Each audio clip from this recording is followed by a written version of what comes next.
بسم اللہ الرحمن الرحیم۔ السلام علیکم ورحمۃ اللہ وبرکاتہ۔ آپ دیکھ رہے ہیں دین اسلام۔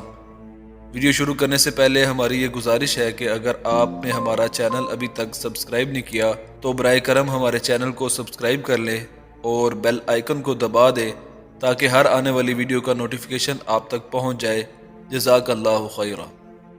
اعتکاف ماہ رمضان کی بہترین عبادت سمجھا جاتا ہے، جس میں انسان 10 روز تک ترک دنیا کر کے اپنے خالق کی عبادت کرتا ہے۔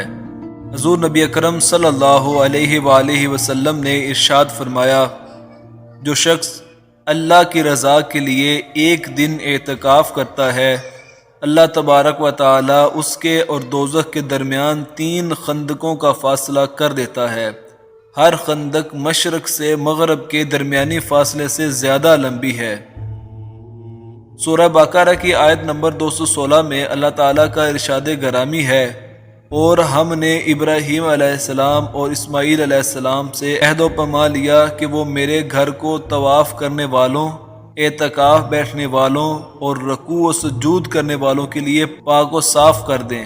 آیت مبارکہ کے مندرجات سے یہ اشارہ ملتا ہے کہ اللہ تعالیٰ کے پاکیزہ گھر بیت اللہ شریف کے طواف اور رکوع و سجود کے ساتھ ساتھ اعتکاف کو بھی قرب الہی کا ذریعہ بتایا گیا ہے، اور اللہ تعالیٰ نے اپنے 2 اولو العزم پیغمبروں حضرت ابراہیم علیہ السلام اور حضرت اسماعیل علیہ السلام کو حکم دیا کہ وہ معتکفین کے لیے انتظام و انصرام کریں۔ اس سے اعتکاف کے قدیم ہونے اور انسانی شخصیت کی تعمیر میں روحانی اثرات مرتب کرنے کا پتہ چلتا ہے۔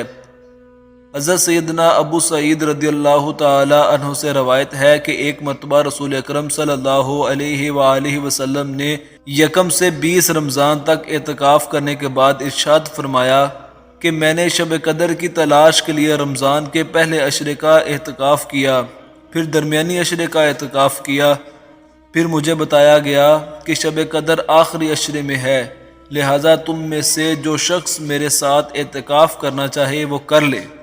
ایک جگہ حضرت عائشہ صدیقہ رضی اللہ تعالی عنہا فرماتی ہیں کہ حضور صلی اللہ علیہ وآلہ وسلم رمضان کے آخری 10 دنوں میں اعتکاف کرتے تھے۔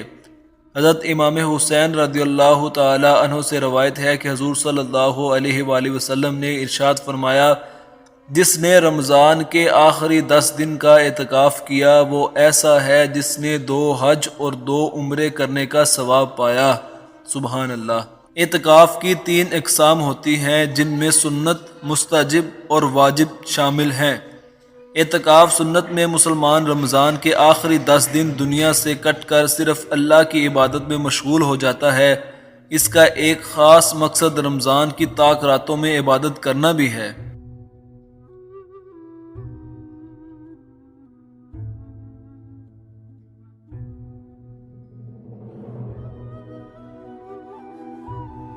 اعتکاف مستحب کے لیے کوئی وقت مقرر نہیں، یہ کبھی بھی 1 دن یا چند گھنٹوں کے لیے بھی کیا جا سکتا ہے۔ مثال کے طور پر انسان مسجد میں داخل ہو اور اعتکاف کی نیت کر لے تو تمام عبادت کا ثواب اعتکاف کے برابر ہی ہوگا۔ اعتکاف واجب میں روزہ بھی رکھنا ہوتا ہے، اور یہ اس صورت میں کیا جاتا ہے جب انسان نے کوئی منت مان رکھی ہو کہ اگر میرا یہ کام ہو گیا تو میں اعتکاف کروں گا۔ اعتکاف کی سعادت حاصل کر کے انسان کو محسوس ہوتا ہے کہ اس دنیا اور آخرت میں صرف ایک ہی قوت ہے جو انسان کو کبھی تنہا نہیں چھوڑ سکتی۔ انسان اکیلا آیا ہے اور اسے اکیلا ہی اس جہان فانی سے کوچ کرنا ہے۔ سوائے اللہ کے کوئی رشتہ انسان کے کام نہیں آئے گا، لیکن اگر بندے کا اس کے رب کے ساتھ تعلق مضبوط ہوگا تو اسے کسی کی ضرورت نہیں۔ اللہ تعالی ہمیں نیک اعمال کرنے کی توفیق عطا فرمائے۔ اللہ تعالی ہمیں بھی اس سعادت سے بہرہ مند ہونے کی توفیق عطا فرمائے، اور جتنے بھی ہمارے مسلمان بہن بھائی اعتکاف کر رہے ہیں اللہ تعالی ان کے اعتکاف کو قبول فرمائے، آمین۔